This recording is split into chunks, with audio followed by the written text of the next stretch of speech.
and let's go with the latest concept, which I got a comment from one of the learner that kindly have a video on 8D problem solving. So let's learn today.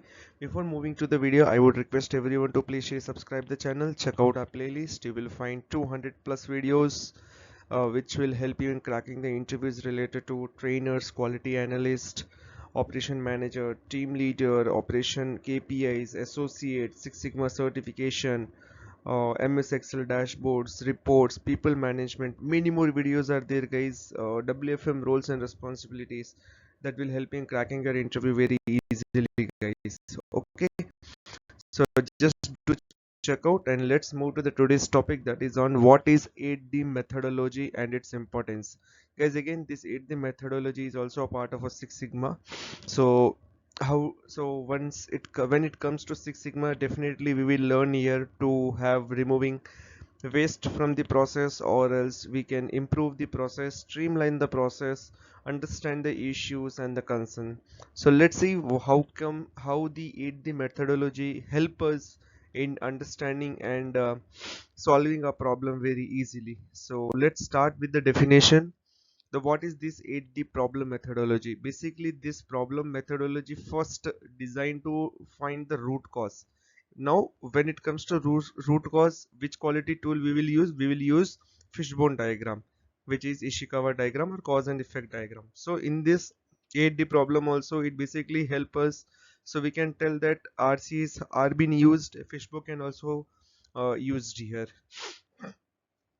And what they will do, they will fix the problem and we can give the long-term solution on the problems which are reoccurring multiple times. Now when it was started, so firstly, this problem or the identification or the solution was proposed by the Ford Motors company in 1980s. They have developed a team oriented problem solving which is known as TOPS, and wherein they have defined the 8D problem methodology, and this has been initially used in the automotive industry, then finance, government, manufacturing, many industries it has been used. Nowadays it has been used in multiple process. In IT they are also using in many call centers, many problem solving terms they are using it. And we can also use this particular tool in identifying the issues and solving their concerns. So let's move to that, what are these 8Ds, how we can define this. So I will give you one by one example, one by one point what comes under the 8D, so that you will understand. In the end of this particular video, I will show you a template also how you can prepare the 8D terminology in terms of if you are going with the analysis or else solving any of the problem in your existing process. So first, what is 8D? The first one is D0, which is plan. So first identify a problem. Okay, to identify a problem we should have a plan. So plan and solve the problem and determine the priorities. So first of all we have to do this. Then we have to identify a team in D1. The second point is D1, we have to identify a team. We should have a team manager, we should have a team leader, we should have an SME, we should have a required employees to solve that particular problem. We have to get everything ready. In the first point itself, again I want to move there. We have to gather the data also. Like in the plan we have to gather the data, determine the priorities what we have to solve. We have to collect the feedback, who else are involved in this particular project or the issue who have identified actually. Let's move to D3, D2, which is identify the problem. So plan is done, team is done. So now here we will describe or define the problem. So how we can define the problem, how we will get to know what is the problem? With the help of 5i, we will go and ask to the users or else the client who is coming up with the problem. We will ask them where, when, why, how, like what is everything we will define, so that we'll get to know that what is the basic problem here. Post knowing this, we will move to the D3, which is uh, known as develop a interim containment plan. So terminology quite difficult, but I'll make it very easy.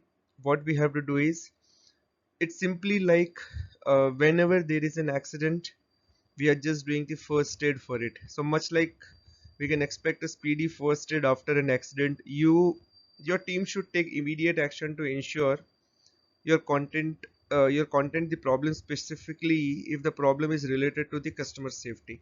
So the terminology itself says we have to give the quick solution here, a short solution here whenever we find a problem. Okay, so implementing a verify intent action, define and implement the containment action to isolate the problem for any customer for time being. Okay, it's a kind of a first state we have to do here. Now let's move to the D4. D4, which is verify root cause and the escape the points. uh, we have to determine, identify what is the root cause behind this problem, identify all the applicable causes that could explain why the problem has been occurred. We have to check out all the aspects, we have to connect with all the teams to understand why there is a problem. Also identify why the problem was not noticed at the time of it occurred, which is known as mistake proofing. We have to see here why this was not gauged during the first occurrence, why it was noticed now.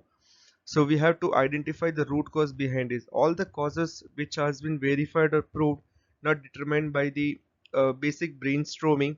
We have to use 5 whys and everything here to identify. So this fourth point, D4, when you go with a template, when you prepare your this 8D problem, here it doesn't mean you have to theoretically mention everything. Here you can use any of the one quality tool. Suppose you can use 5 why analysis here, you can use the brainstorming technology here, you can also use RCS here, the format of RCS, and you can implement in this D4 part whenever you have a template ready for your 8D. So in this way, the main here is we have to identify the points, what is the reason behind the error we have received. So this is a D4. Next is D5. D5, which is choose the permanent corrective action. Now what the permanent corrective action we can take here? For this, for sure we require the advice from our expertise here, the team members who have with me, ensuring we are implementing 5 whys very correctly. Take a carrying out decision analysis and risk assessment. We have to do this activity for sure so that we can get a permanent correction on this particular issue. We have to also check the alternative measures if possible, and we also see like if there is any other solution we can propose. Now all these activities if we do, then we can only understand what is the corrective action, I can say what is the correct solution we can implement here. So this is the D5. Let's move to the D6, which is implement and validate the corrective actions.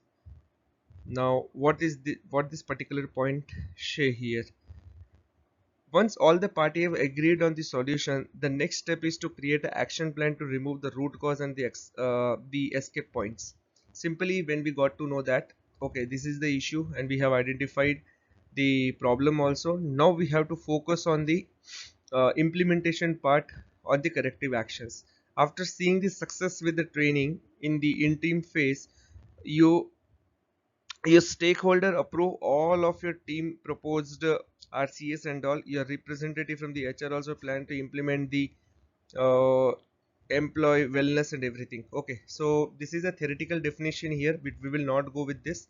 So the basic here is when in the D5 we have identified the corrective solution, here we have to do the implementation phase, which means we have to implement all the corrective actions what we can do so that we can make the all the solution very correctly. Okay, post doing this, I would suggest in this particular phase you can also take a feedback from your employees who are in your particular team, so that you can understand what is the learning they have achieved, and what is the like what is the problem they have identified while getting the solution also. So this point we can get it here. Now seventh one is take the preventive measures. So what can the preventive measures we have to see here, why we are doing this? The reason behind that is we identified the problem, we done RCAs, we proposed the solution, everything we have done. Now we have to make this constant, it shouldn't go out of control, it shouldn't go out of the scope. To make it very sincere, we have to keep all our preventive measures point ready. We can take a help of our team members to prepare the certain points. like what the preventive measures we can take here so that we cannot get the problem. Let's consider an example. We are doing the problem technology on solving the repeated errors or BQ management improvement. Now what preventive measures we can take here? Whatever past errors we have received, we shouldn't get the same errors again. That means our expertise should have all the answers ready. We have created all the flow charts. We have also shared all the updates. Refreshers are conducting on time. These are the preventive measures we will take so that at least the corrective actions what we have done on the issues that will not get repeated.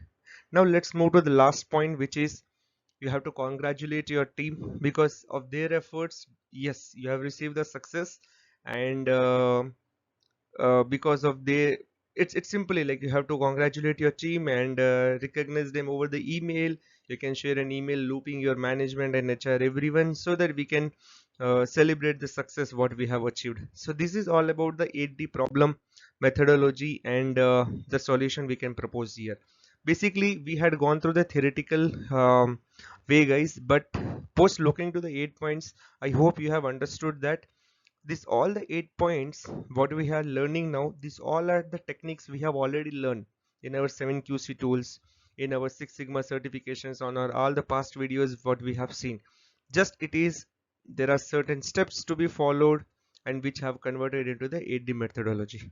Now we can see some advantage if we propose this particular technique in the process improvement is improve the team oriented problem solving rather than rely on the individual. Definitely it's a team activity rather than a one person activity here, so the dependency and everything will get reduced and task will complete on time. And it also increase the familiarity with the problem solving structure. Fair point. Better understanding on how to use the basic statistic tool for the problem solving. Yes, we can use our statistic tool as well here so that we can solve a problem very easily. And we can see it's a teamwork, which means there is a honest communication between all the parties, and everyone will keep everything documented so that all the problem solving discussion points are aligned.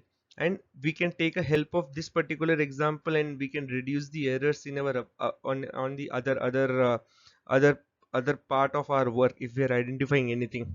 Prevent future problem. Yes, it's a control mechanism technique. And improve the effectiveness and the efficiency in the problem solving. Yes, this is also a fair point. Now I created a template guys. You can use the same template if you require. You can create anything in your work document, in PowerPoint presentation. You can create with the help of MS Excel. Just you have to, in one side you have to write all the D0 to D7 problem. Here you have to mention everything, what are the points, what are the uh, I hope if you have done any project in your graduation wherein you will mention everything, what is my plan, who are our team members, what is the problem statement, what is the first aid activity, what we are going to do, everything you have to mention in details. And in the here in this particular part, whatever planning and things you are mentioning, you can add your RCS, you can add your 7 quality tools implementation in any of the part. In this way you can create the methodology plan guys. It's quite easily, and it's there is no certain I can say a structure. It's something just in a tabular form you can prepare it, so that by end of your solution you can show this to your client, and definitely they will impress with this particular activity. If you still have any doubt, please let me know guys. And this is all about the 8D methodology, problem methodology. Check out our playlist, Instagram, you can also check the Facebook, then LinkedIn page. You will be getting information related to the upcoming vacancies and all the new videos. If you like the video, please also share and subscribe the channel. Thanks a lot. Have a great day.